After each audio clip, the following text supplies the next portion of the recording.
All right, y'all, welcome to the Scott Horton Show. I'm the director of the Libertarian Institute, editorial director of antiwar.com, author of the book Fool's Errand, Time to End the War in Afghanistan, and the brand new Enough Already, Time to End the War on Terrorism. And I've recorded more than 5,500 interviews since 2003, almost all on foreign policy, and all available for you at scotthorton.org. You can sign up for the podcast feed there, and the full interview archive is also available at youtube.com/Scott Horton Show. All right, you guys, on the line, I got Brad Pearce. He's the Wayward Rabbler on Twitter and on Substack, and he writes for us, but not often enough, at the Libertarian Institute. Welcome back to the show. How you doing, man? Oh, I'm doing great. Thank you for having me back on. Very happy to have you here. You write such smart stuff. Let's start with Somalia here. They're in the news because there are some reports in the Israeli press that maybe this is where Donald Trump is going to cleanse the Palestinians too. But you have a piece here about questioning whether Donald Trump will make Somaliland. I know that. I don't know why I said it wrong. Somaliland great again. So maybe let's start with that. What's the difference between Somalia and Somaliland, and maybe even throw in a puntland or two there and help us understand also maybe the importance of Somalia to the American empire as well. Okay, so yeah, what the thing that Trump said, that's after my article was published, but yeah, it's very strange that the three places they would say are Puntland, Somaliland, and Morocco, of, you know, all the places in the world. So basically when the state of Somalia collapsed, Somaliland had been in revolt for around 10 years. There was a genocide against the clan there known as the Isaac Genocide. And so they declared independence at the time in 1991.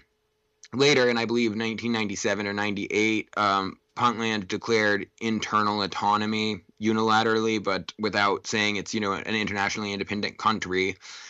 And both of those areas have been a lot better than the main Mogadishu part of Somalia. So in short, for the last, 33, 34 years now, Somaliland has been a de facto independent state. It's very poor, and it still, has general problems with corruption, low levels of educational attainment, and that sort of thing. But, they really haven't had terrorism. They haven't had piracy. They are one of the only legitimately functioning democracies in Africa that has, regular transitions of power after peaceful elections. And this whole time they've been lobbying for international recognition. And they kind of attached their star to the Republicans. Some of the top Africa people that are more supposedly on the realist side of things are big supporters of Somaliland. And so they really think that they have their chance with Donald Trump. And Somaliland has one of the best ports in Africa, whereas Somalia, under the Mogadishu government, has really never been successful. It's a black hole of American resources. It remains violent and riddled with terrorists and piracy. So the belief is that Donald Trump may end the failed one Somalia policy, they call it, which means almost the exact opposite of the one China policy, by the way, and will recognize Somaliland basically in return for being able to put an American naval base there. Yeah. So now I have a section on Somalia in my book where we talk about really the war since 2001, but especially since 2006, when W. Bush backed Ethiopia's invasion of Somalia, which is what turned the Islamic Courts Union into the al-Shabaab insurgency and all this. But all that has taken place to the south of our story here. Is that correct? Yes, that's under the Mogadishu government. So if you can imagine what Somalia looks like, it's kind of a, like two lines that go into each other at an angle, like a 45-degree angle or whatever. Yeah, it's a 7. Yeah, exactly. It's a 7. Perfect. So Somaliland is the northern coast of that. And historically, if you look at a map from the imperial era, it was British Somaliland, whereas what we call Somalia was Italian Somaliland. I see. So when I read that in your article, I had that switch. So the UK, the formerly UK part was the South, the part that's been America's longest war, quite frankly. W. Bush sent the Joint Special Operations Command. The Italian part is the South, yeah. Oh, I'm sorry. I switched it again. Yeah. Forgive me. And this is where, America's longest war, Bush sent JSOC and CIA there in December 2001. So Now that Afghanistan's and over, it's gone Somalia's very lost. poorly overall. For the most part, we have managed to keep what you would call a light footprint, but it's just a black hole of corruption. 2/3 of people in their parliament are dual citizens, and they're in cliques. For their country they have dual citizenship with. The top two are the UK and the US, and so they go there to serve in the parliament as like the way someone else would join the Peace Corps or something, and do little tours of duty in their home country, and then come back and beg whatever country they're from to continue supporting the black hole of waste that is the Mogadishu government. Yeah. Well, tell me what you think about this. You obviously, from this article, it's at thewaywardrabbler.com is the Substack here. You have so much deep knowledge of Somali society and history going back here. I wonder what you think about al-Shabaab and, what your recommendation would be for how to solve this insurgency. Because America, I guess, just won't go home as long as they're there. Yeah, I mean, there's not really a good solution to it. I did read a really interesting book last year called Broken Camel Bells by a man named Abu Bakr Arman. I hope I didn't get that wrong.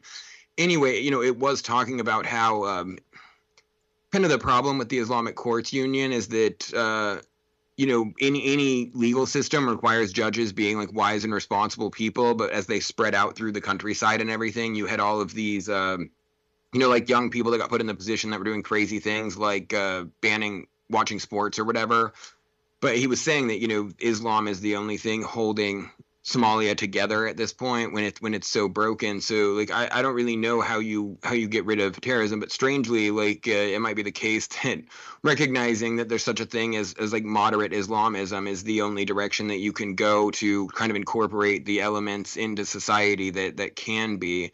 But I would say nothing that we've done has worked, and no one has any plan to fix Somalia that is anything besides just continuing to waste money that goes to corruption. Yeah. That was my reading of it, too, was that the Islamic Courts Union actually was fine. And really, they were a reaction to American support for the warlords in the first place. It was even more decentralized than that before the ICU came together. And that even then, as you say, like, in fact, in my reading, like the rumors about them banning female employment and banning movies and stuff, these were embellished. It was like all that had happened was kids were skipping school and going to the movies. So they closed down the movie theater in the daytime. This kind of thing that like was, in other words, not a story of Talibanian Islamist excess at all, but just the kind of thing that you would expect people to do maybe in any old town, Well, a big part of it was just that it was decentralized. So you're trying to put someone in charge of every region. So then you do end up with some really extremist, like 30-year-old that makes a crazy ruling in one spot, but it wasn't, their central thing. But yeah, al-Shabaab was the most radical elements of that wouldn't conform to anything else they were doing. And, then has had this long running terrorist insurgency that, once again, is not really anywhere near being solved. And a lot of that is actually up in Puntland, even though that area is somewhat calmer and better, ran better. Mm-hmm. Well, so there was this scholar from the Council on Foreign Relations named Bronwyn Bruton who had written a couple of good studies about this back when. And she cited an example from, and I don't know, maybe people would think that this is too long ago to be a real precedent, but it sounds right to me, essentially. Where in the 1990s, there had been some groups of bin Ladenite type extremists who had popped their head up and maybe even made some inroads. But then the older men around killed them and they went away. And so, the variable that mixes it all up, of course, is the American presence, especially, but the foreign presence overall. If you just allow the problems to work themselves out, those extremist 30-olds, like you're saying, they either get killed or they get 5 years older and smartened up anyway, Yeah, well, that's the al-Jilani thing, I guess. Like, he was just a terrorist when he was in his 20s. Now he's the president of Syria. Right. Yeah, seriously. And you know what? If they can do it in Syria, and his guys are still like total mass murderers, you know what I mean? If they can look the other way in Syria, why not Somalia after all this time? But so anyway, though, so what's interesting is that, it appears in many ways that being detached from the international system is the only thing that has made Somaliland work. There's a really interesting author he's a professor at Georgetown University named Ken Apollo, who writes an Africanist Perspective Substack.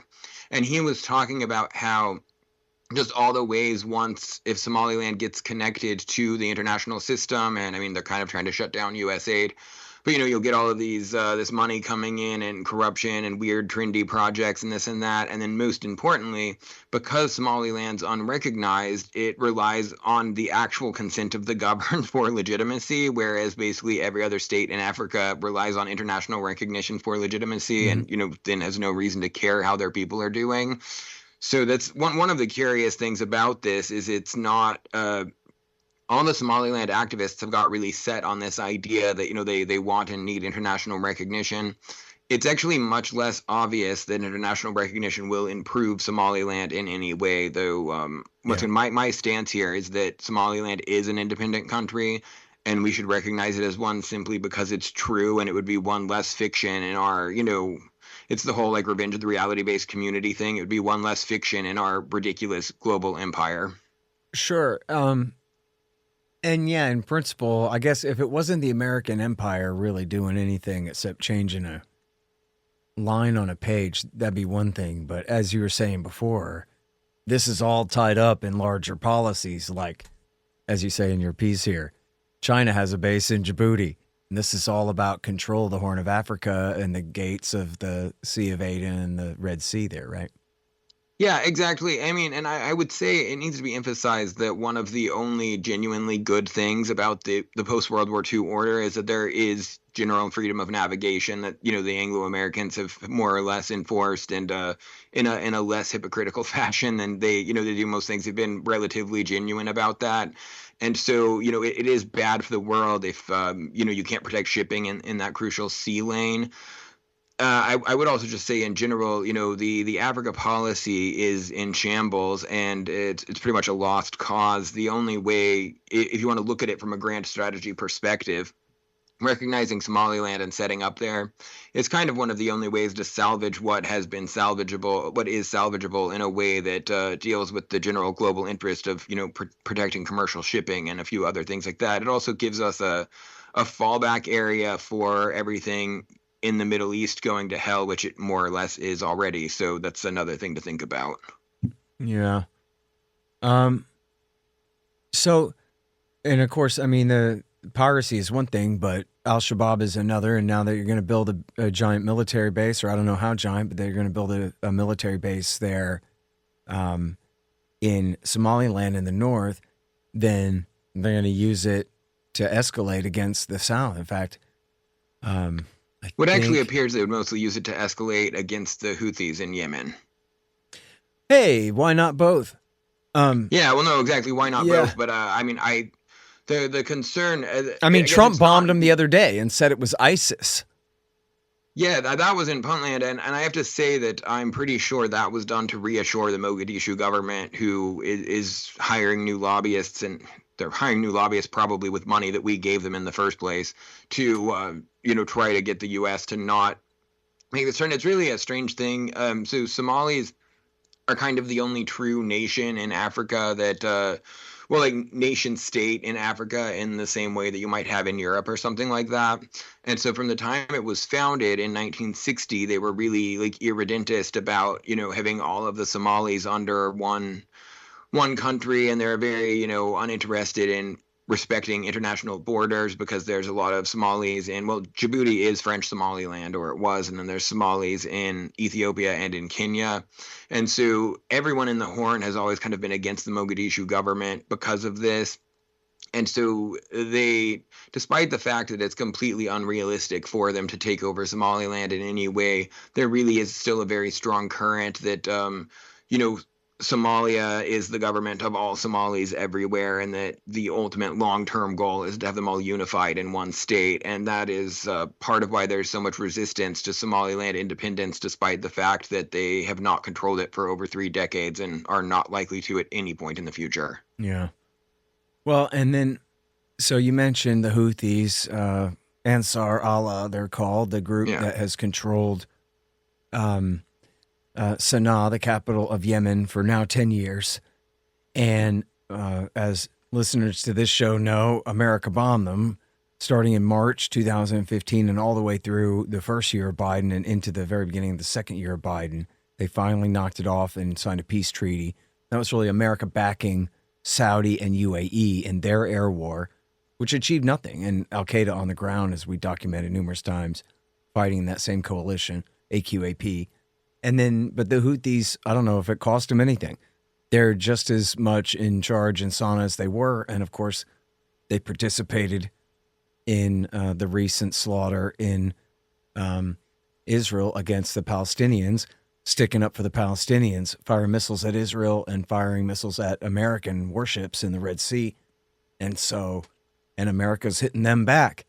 Now, backing Saudi and UAE didn't do the trick for 8 years.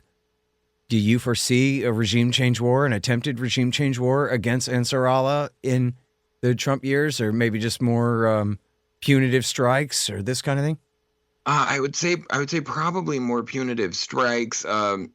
If they were to set up in Somaliland, it gives them a better ability to patrol the sea lane and that sort of thing. But it is pretty incredible, the tenacity of the Houthis over there and how little has been accomplished against them, despite the absolutely brutal and anti-humanitarian war that's been ran against them, and how much money was spent by the Saudis and by UAE, how many munitions have been dropped. So I don't really see anyone displacing them.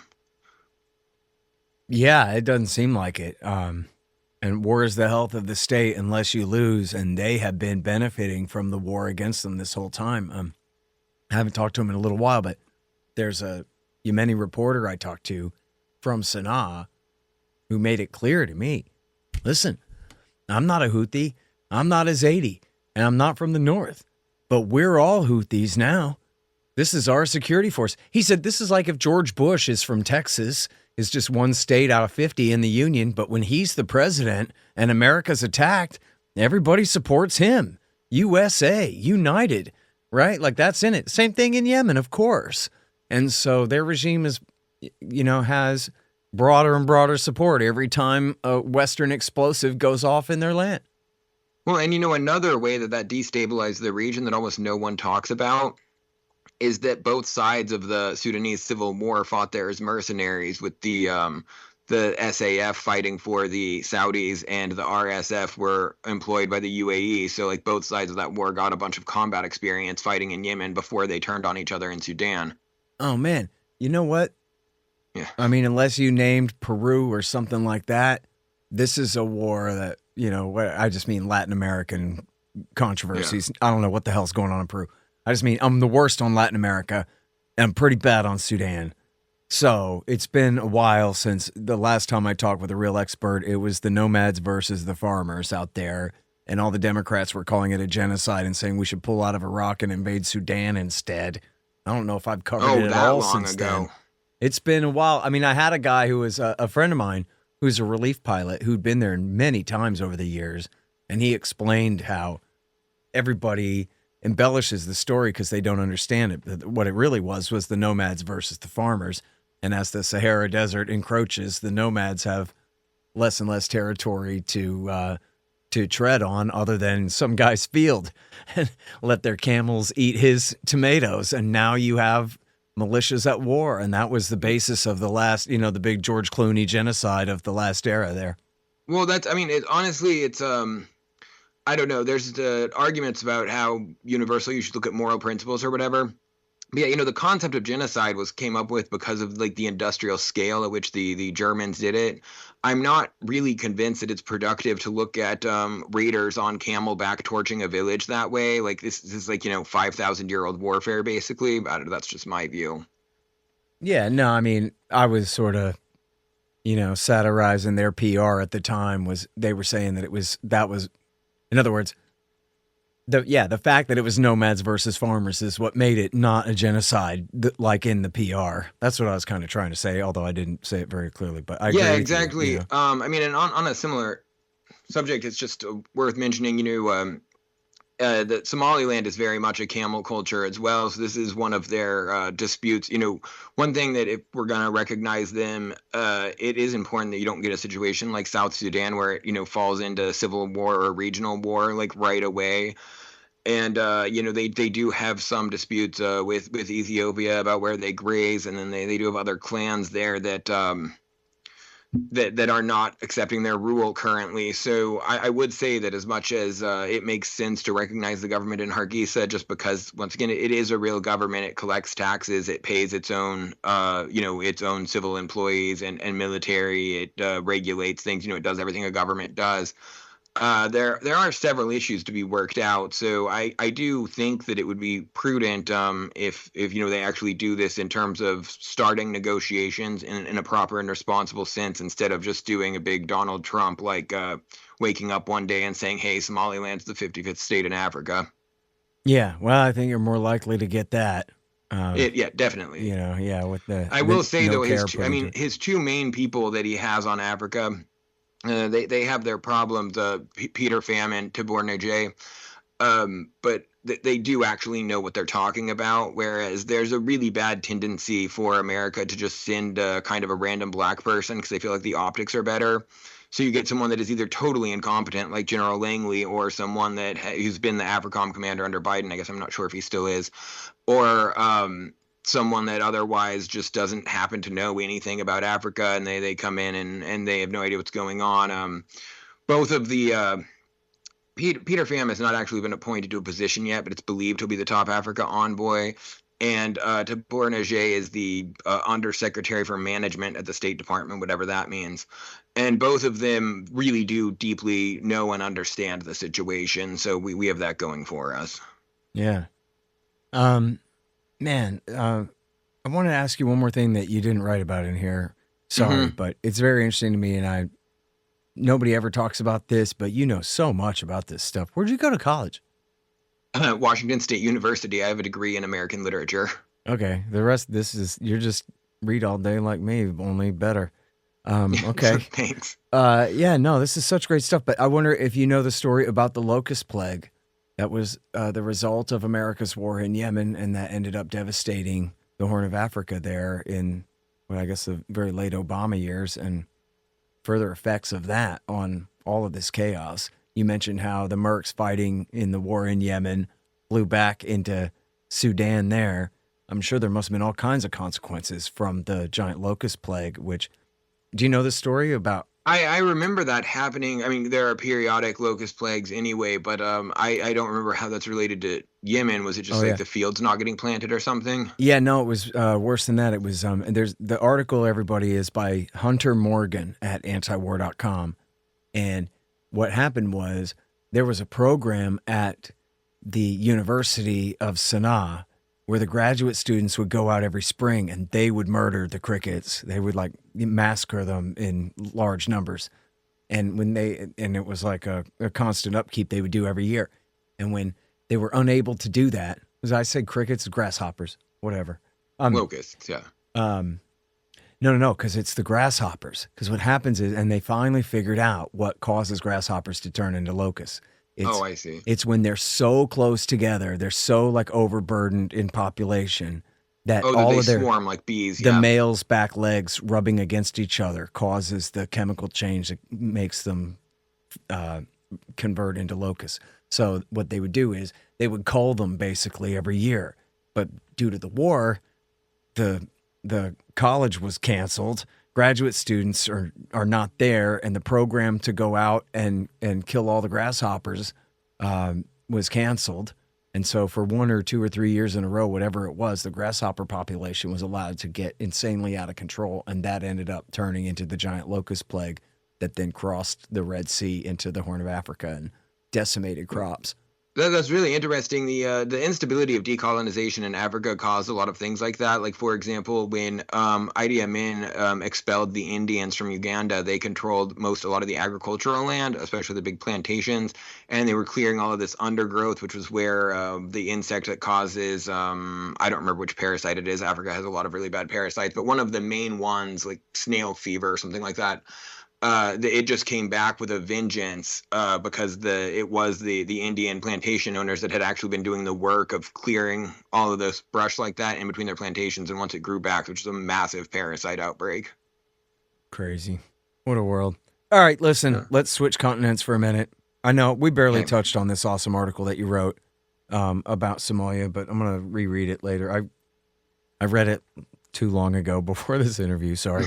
But I want to ask you about Romania, because this is such a huge story, and I know you wrote about it quite a few weeks ago now, and there's been some recent developments, which I'm sure you're up on as well.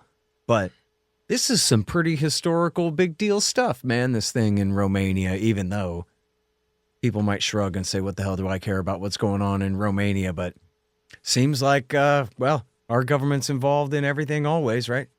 Yeah, on a professional level, I loved that because I was having trouble thinking of what to write about, and that just fell in my lap, which deals with so many things that I talk about. Basically, what happened is this guy, Calin Georgescu, who's somewhat of a crackpot, but I mean, he has a PhD, so I don't know. Anyway, he's allegedly anti-science, into all these conspiracy theories. If you know how to read the media, you could tell that a lot of these things were intentional media misrepresentations combined with mistranslations or whatever. Like one was him saying that he knows from being at the UN that they're really like lizard aliens or whatever, and it's like, okay, that's like a joke about a common conspiracy theory, or any number of things like that, or that he believed that the particles in like soda bottles control your mind or something. I think he was saying that like microplastics kind of make you dim-witted, not anyway. So they made this big deal about it, and then they came up with this whole thing that's like, oh, he got really popular on TikTok, which is really popular in Romania, and we believe that this was backed by the Russians. They had no evidence of this. It turned out later, actually, that it was one of the mainstream political parties in Romania that made the payments that they were talking about, because they thought that if they could promote him, they would like throw the election or whatever. Mm-hmm. And then in reality, it got him too powerful. Anyway, so he would have gone to the next round, and they straight just canceled the election on absolutely spurious grounds. Okay, wait, slow down.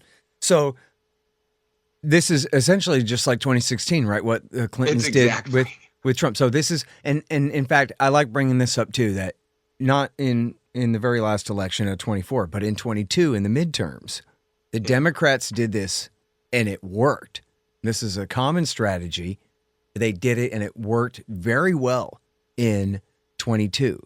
And it's what they called, we have from the Podesta emails in the case of Donald Trump and Ted Cruz and others, what they called the Pied Piper strategy. And it makes sense. And Donald Trump is an anomaly, of course, but in the general scheme of things, the more moderate candidate wins the general election in the fall.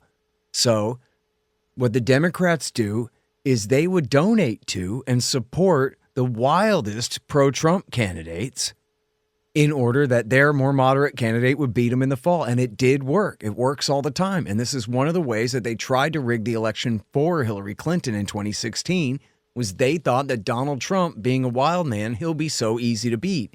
Easier. But the thing is, cheaters never win, and that, well, sometimes they do, but in this case, it blew up in their face.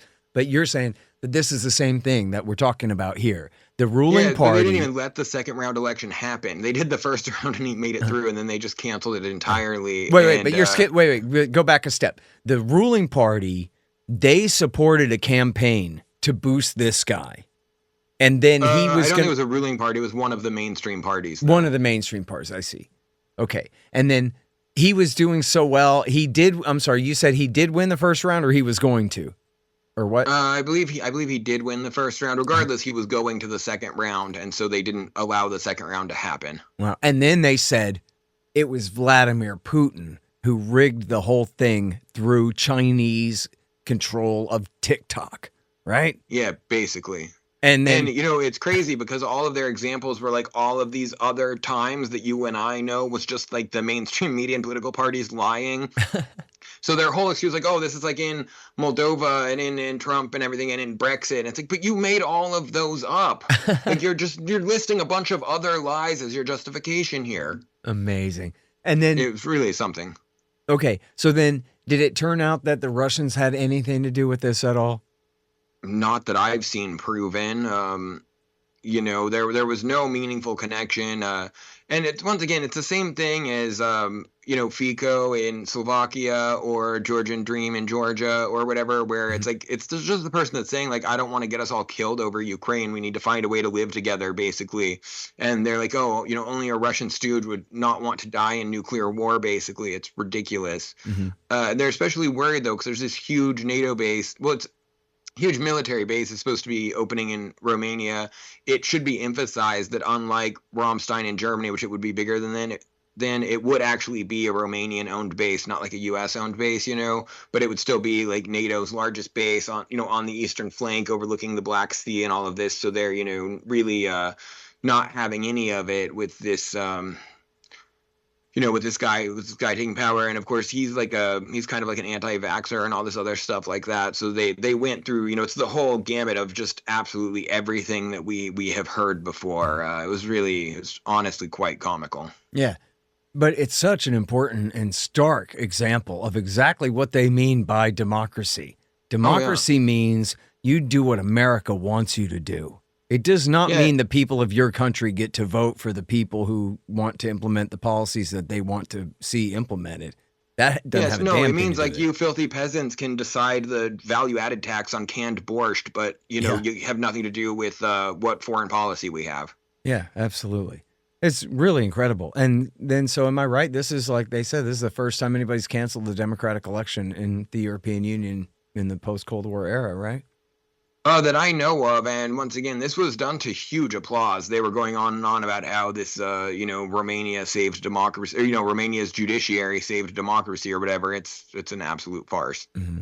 And then by their judiciary, they mean people who are propped up by Western NGOs, trained up by the American Bar Association or whatever in the first place. Right. So that's what's been coming out as well, that, of course, there's all these U.S. connections to all of it and everything else, and so many of them, they're always, Western educated. They have all these very specific ideas. And it's also, once again, it's so funny because their big thing is they're like, oh, he's like so anti-science. And it's like, okay, well, this guy is a professional scientist. Okay, he is kind of weird, but, I just don't know if more education is going to make him who you want him to be, because he already has a PhD. Yeah. And look, I mean, I'm sorry, but I'm sort of sick and tired of hearing people who all day long, that's all they ever do is cite democracy as their excuse for any corruption, any violence, any war, any coup, anything. And then as soon as people start winning elections that they don't like, well, look, democracy and populism are entirely different things.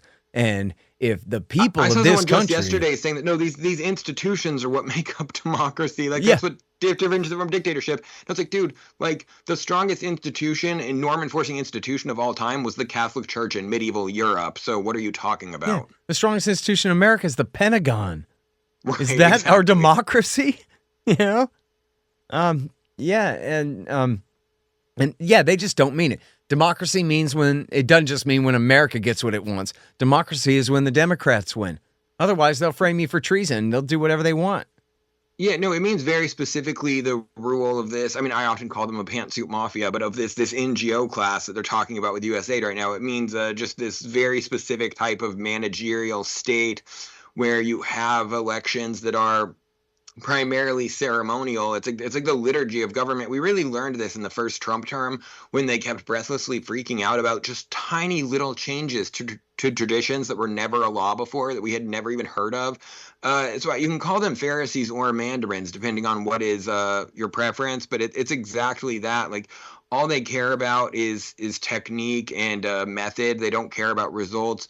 And all they care about is that they're in charge of how it's done and that they have access to the temple revenues to be distributed. They have no interest in your freedom, in your well-being, in actual democracy, in the people deciding and ruling. It's just very much ruling by this horrible, pathetic, and incompetent elite that we have shamefully let control us for far too long. Man, so well said. And all I have to add to that is I hope people are having fun like me reading the New York Times this week. It's just great. It's all tears all just, what else could you call it? Self-centeredness on the part of all these supposed, as they call themselves, civil servants. And they really act like, of course, the national government is a jobs program and that they deserve to live off of the taxpayers forever, no matter what their job description is, no matter who they are. How dare anyone disrupt our status quo, they wonder. Well, it's especially bad because we overproduce people with master's degrees that are like completely useless and have no other career skills than doing this sort of thing. So it's going to be, I mean, whether if we manage to actually get this under control and keep it under control, we're going to be dealing with these people for like the rest of our lives that are like I don't know, it's like people that are made obsolete by a new technology and you never get them to retrain. So they're like on the dole forever. Like the problem is they think what they're doing is so important. They have such a high opinion of their education. You'll never, retrain them. I keep joking that maybe Mao was onto something and we need to send these people to pick fruit to, replace the illegal immigrants to try to build their character back up. That sounds perfectly fair to me.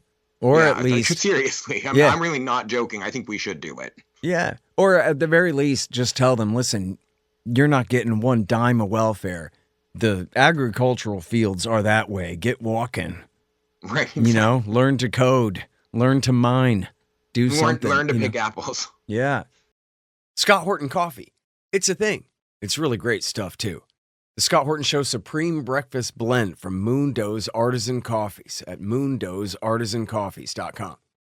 I drink a lot of coffee, and I drink a lot of Folgers and things over the years, but I'm never going back now. Moondoe's is so good, and they have great wholesale deals for all you restaurateurs and Quickie Mart managers out there as well. They're now doing online commercial sales to coffee houses, coffee trailers, restaurants, and bakeries. So help support this show. Drink anti-war coffee. Click the link in the margin at scotthorton.org or just go to scotthorton.org/coffee. Seriously, buy some. And thanks. Hey guys, I had some wasps in my house, so I shot them to death with my trusty Bug Assault 3.0 model with the improved salt reservoir and bar safety. I don't have a deal with them, but the show does earn a kickback every time you get a Bug Assault or anything else you buy from Amazon.com by way of the link in the right-hand margin on the front page at scotthorton.org. So keep that in mind. And don't worry about the mess. Your wife will clean it up. Well, folks, sad to say, they lied us into war. All of them.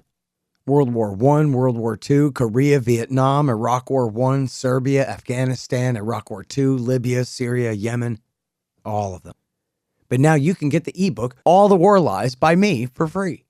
Just sign up for the email list at the bottom of the page at scotthorton.org or go to scotthorton.org/subscribe. Get All the War Lies by me for free. And then you'll never have to believe them again.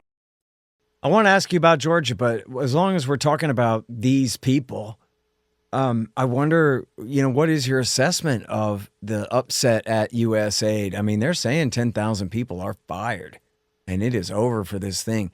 What if a listener to the show didn't really understand about USAID? Could you draw a picture of its spider's web, what it means to the people of America, the world, the empire? Well, so this website, Data Republican, just did actually make a tool that will show you, an actual literal web of how their financing works. But in short, people have this idea that it's like providing antibiotics to people or, antiparasitics or whatever, and, giving food in famines or whatever. In reality, they give this aid constantly, and it used to it undermines economies because like you're basically dumping agricultural products on them. So think about when we talk about China's price dumping apple juice or something and people get so angry, like we do this to the whole developing world and call it, charity, which now they're kind of admitting that it's not charity, it's soft power. But, it's not just that. It's all this weird stuff like teaching the Macedonians about sodomy. They spent money on that. They didn't learn that from Alexander the Great, I guess. Or, any number of things like that that's so bizarre, to fighting intersex phobia in Poland, and all this stuff about gender equality. One of the funniest examples that I've heard is Christina Pushaw, who's like in communications for Ron DeSantis, used to work in Georgia for Saakashvili and his post-presidency. She said he knew someone there that got USAID money for like gender equality and education, and he used it to send his own daughters to private school in the United States. So at least 2 girls in Georgia did better. There's also rampant sexual abuse. It's like, well, you give a bunch of money to like third world chieftains to do whatever stupid thing. What do you think is going to happen? It's all very straightforward. Mike Binns pointed out that you don't hear any foreign governments talking about how bad this will be. If you look at any article, it's only people running NGOs and only USAID employees. I have not seen a single president of a country that says like, oh, hey, we rely on this, our people are going to starve or anything. It's basically the U.S. forces you to have it in your country. They will color revolution you if you try to get rid of them. And then they just use it to undermine your state and destroy democracy, basically. It's extremely nefarious. It is not that much of the budget in terms of spending. The issue is that it has a really nefarious impact on the world and on our own country, because even you get them, they'll try to interfere in our politics. Like, 90% of Ukraine media being USAID funded. How much of that did they spend being anti-Donald Trump or whatever? Plenty of it. Sure. And you look at the scandal, rightfully, people react immediately that when the government is behind the scenes financing the AP, Reuters, Wall Street Journal, Politico. I saw people kind of trying to play down the Politico thing. I understand. At least some of that is just them buying subscriptions for their people. Like, the government does need to have newspapers to read. So I don't know how serious that is. Like, it should be audited. But the thing I read said they were paying the SEC having a subscription to the Wall Street Journal. Yeah, I mean, the thing that I read was saying that they were paying exorbitant prices for their Politico subscriptions, where it looked much more like a subsidy. This kind of thing. And so, but you think about that reaction, but like right up until this, I mean, I just published a book that has all this, and I've been, in a lot of discussions and debates and interviews over the time and whatever, and people have argued with me that, look, so what if American government organizations like USAID and NED and IRI and NDI and others, and even then the associated NGOs, who cares if they pay and pour all these millions of dollars into independent media in these Eastern European countries? These poor schmucks, they're stuck with only state media. They need independent media, so we give them all this money. And people have argued this with me for months now in a row with a straight face.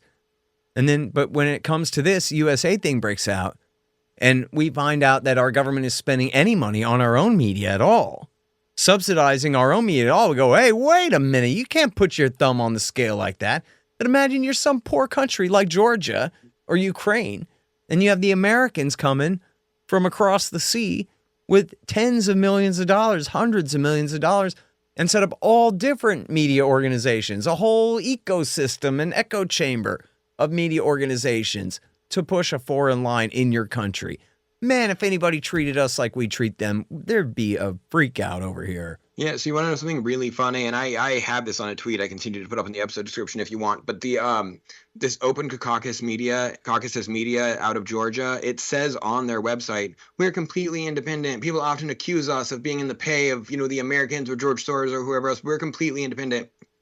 If you go to their own website, the same website where they say this, it tells you that over 2/3 of their funding is from the U.S. government and Open Society's foundations. Yeah. And they say directly there, we're not beholden to anyone. The specific people who fund us, we're not beholden to. It's crazy. I know, and I beat a dead horse when it comes to the citations on these issues in my book about, especially in Ukraine, but in all the color-coded revolution type situations, how much they brag and boast about how much they intervene.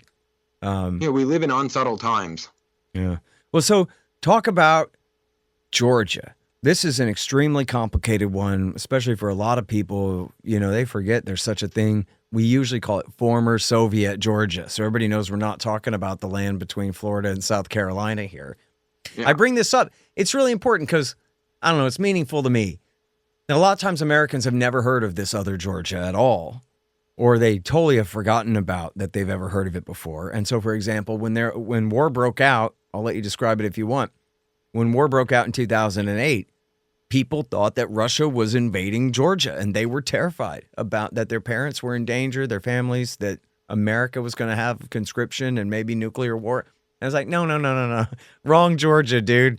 And because people just have no idea what's going on in the world. They think, as far as they know, Russia would invade our Georgia. Why not?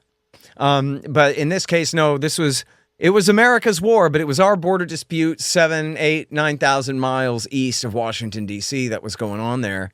But people might see, the thing is, it's their virtue, Brad, to me, that Americans are so ignorant about former Soviet Georgia because they just figure that whatever's going on between the Black and the Caspian Sea is just none of their business.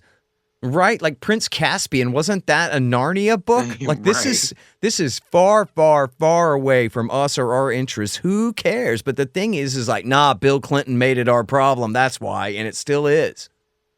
Well, yeah, it's funny. They in the Georgia, the NGO people, et cetera, go on and on about like, oh, our European destiny and this and that. It's like you are literally not in Europe. I don't know how to make this clearer to you. Like you are an Asian country.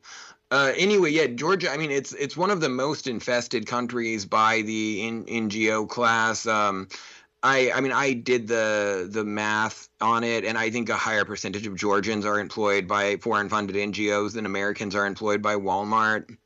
It's their main middle class is these NGO people. They're just beyond shameless in terms of oh, everyone keeps accusing me of being a foreign shell. It's like, where does your paycheck come from, lady? Like, I don't know what to tell you. And so the Georgian Dream Party has done an absolutely remarkable job of managing the difficult situation that they've been put in and trying to get this under control.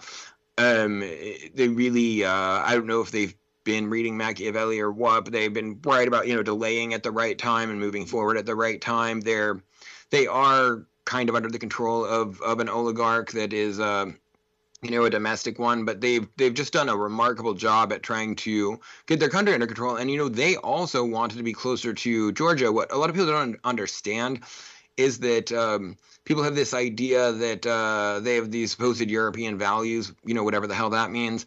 And that's what people care about so much. But that's only a narrow class of like the ideological NGO people. The average person, wants trade opportunities. They want their kid to be able to go to college wherever they want, to be able to work and send money home, or, any number of things like that. And it's just they think it's better for them to be in the big trade union. And, as that goes downhill, it's worthless. But after the invasion of Ukraine, it was basically demanded that Georgia put itself in a really dangerous position by, being extremely hostile to Russia. The main advantage of them being in the EU would be as a waypoint for goods between the EU and Russia. It's the main way they would profit from it. So, if they're supposed to be embargoing Russia, doesn't really do anything for them to be in the EU. And they keep, demanding that they go in as a completely neutered, like, beggar state, whereas they're trying to kind of hold to the view of the EU that is more held by Orban and Fico and people like that, where it is actually, kind of a bunch of co-equal independent nations that don't, have to go together on all of this folly and everything. So it's been a really big blow to the entire globalist NGO regime change, et cetera, class to be doing so badly in Georgia, because it's a very small country that they have poured just absolutely immense resources in over a 30-year period to just try to, buy up everything in the country and make some idiotic point about how you can shape a country into whatever you want, which of course this is always just a cover for opening the country to transnational Western capital and, looting all of its industries. Yeah, and so is there any threat to the BTC pipeline and its regular operation there with the falling out of favor of American puppets? I don't think so, because they've that's a whole nother really stupid thing, because everyone that knows anything about this knows that Azerbaijan is just buying Russian oil and reselling it for more money. And, so like no one's actually boycotting Russia oil. It's just coming via Azerbaijan, which is incidentally ran by a more authoritarian leader than Russia is. It has a worse human rights record than Russia. Right. And it's aggressive to its neighbors, so like it's not even any difference here. And a hereditary dictatorship. Yeah, exactly. It's crazy. But, it's I don't know, so much of the world that we live in and what we're told is just absolutely fake. So it's no surprise that this is all a farce. But Georgia wants to be independent. It's the same thing. They're popular with the public because they're not going to get everyone killed. They've seen what happened to Ukraine. They're not going to open a second front against Russia. Georgia's a nation of 3 million people that is right on Russia's border, and they already convinced Saakashvili to fight them once in 2008, and they got absolutely trounced. So they're just trying to not get everyone killed, and apparently this pledge is popular with the voters. Yeah. So can we talk a little bit about Zorabishvili here? Or Um, you pronounce that better than I ever do. well, who the hell is that? So it's this French woman whose family, she's from Georgian nobility, but her family had been in Paris since 1921 or whatever. She was a career French Foreign Service officer. She studied at Columbia SIPA under Brzezinski, though she didn't attain a degree from there, but regardless, she studied under Zbigniew Brzezinski. And she worked for Man, France. I didn't know that. I should have had you read my book and take notes on all the stuff that I left out. Yeah, and also incidentally, her daughter has been in the White House press pool. Her daughter went to Columbia journalism school. Anyway, so she's a French woman. She doesn't. In 2003, when Georgia Dream took over after what they called the Rose Revolution, the one that put Saakashvili in power, she had been France's ambassador to Georgia and went directly from that position to being Georgia's foreign minister. So both countries agreed to just trade this French woman of Georgian heritage to be there. She didn't speak Georgian fluently until she lived there, and she still doesn't speak Georgian all that great. She accidentally on the campaign trail said the great thing about Georgia is you can stick it in whatever you want. And she was trying to say that you can dig anywhere and find like artifacts because like there's so much history, but said something very sexual on accident. And she was originally with Georgia Dream, but then she just turned on them over time, especially with the invasion of Ukraine. Ultimately her loyalty was to France is what happened. And which should have been obvious because she lived in France until she was like 50. She was a French citizen, not a Georgian citizen. And she completely turned on them. The president's role is ceremonial anyway, but they just changed to a full parliamentary system, so the president's not direct elected anymore. And so she basically this election that they claim was rigged, which it absolutely was not. She said she was still the president, that she was the only legitimate part of government, and she said she wasn't going to evacuate. Once again, her term expired one way or another. This isn't like her losing a rigged election or anything. Her term expired. She said she wasn't going to leave. She ultimately did leave, saying it didn't matter whether or not she was in the presidential mansion. And then she got a job as the Henry Kissinger chair at the John McCain Institute, is what she's doing now. So not subtle. That's so funny. That's not a joke, by the way. She is now the Henry Kissinger chair or fellow. Henry Kissinger fellow at the John McCain Institute is the job she went to immediately after leaving the presidency in Georgia. That is so cool. I wonder about Zelensky. He's going to be at Brookings, I bet. That's my put. Yeah, let me write that down. I don't know. Maybe he'll go back into comedy. He's actually kind of a talented comedic actor. He's just a terrible politician. Let me ask you this, man.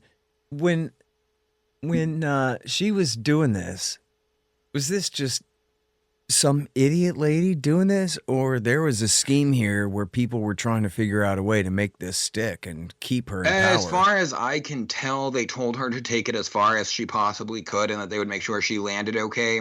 Because they were saying like increasingly stupid things, like, oh, these rural votes come in late, and it's like, well, you have to vote in your hometown. They were, driving there later, like, oh, this person was witnessed going to the polling station and being greeted so enthusiastically. And it's like, well, he lives in Tbilisi. He hasn't been home in 5 years. That was his uncle. It was like all this nonsense like that they ultimately landed on thinking that the sleeves covering your ballot didn't sufficiently cover up the mark or whatever. It's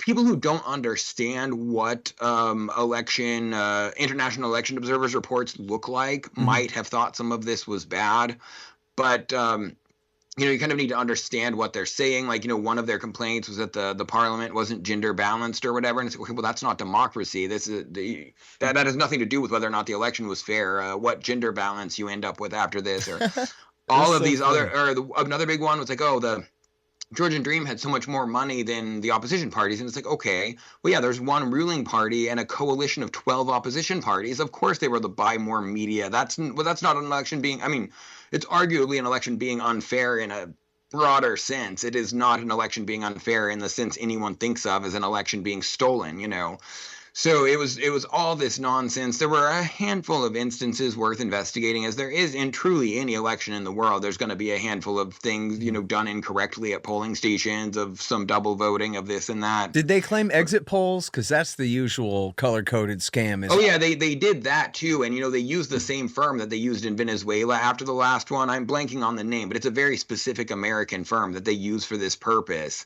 That goes, they did the last one in Venezuela. They did others too.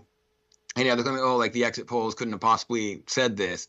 And I wish I remember the firm's name. It's the main one that does exit polls in the U.S. too, and does it in like Iraq and any other country we want specific results in, basically. Mm-hmm. And so they pulled that as well.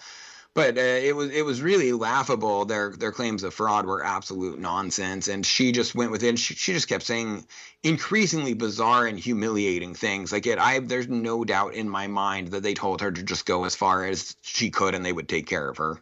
Yeah, I wonder what end they had in mind though with that, because as you're saying, she was really discrediting herself and probably crediting the other side as she spun out, right? I think they thought street protesters were going to overthrow them, but the Georgian police are actually pretty gentle and not very violent, and so they've done a good job of not making the situation more, antagonistic than necessary. Yeah. There were instances of problems on both sides, but also of, the protesters being violent against anyone they didn't like or this and that, but the Georgian police have a tendency of using a soft hand in general, so that is part of what stopped it from spiraling out of control. And there are a lot of street protests. How long did the protests last? Because she kept up this act long after the people went home, right?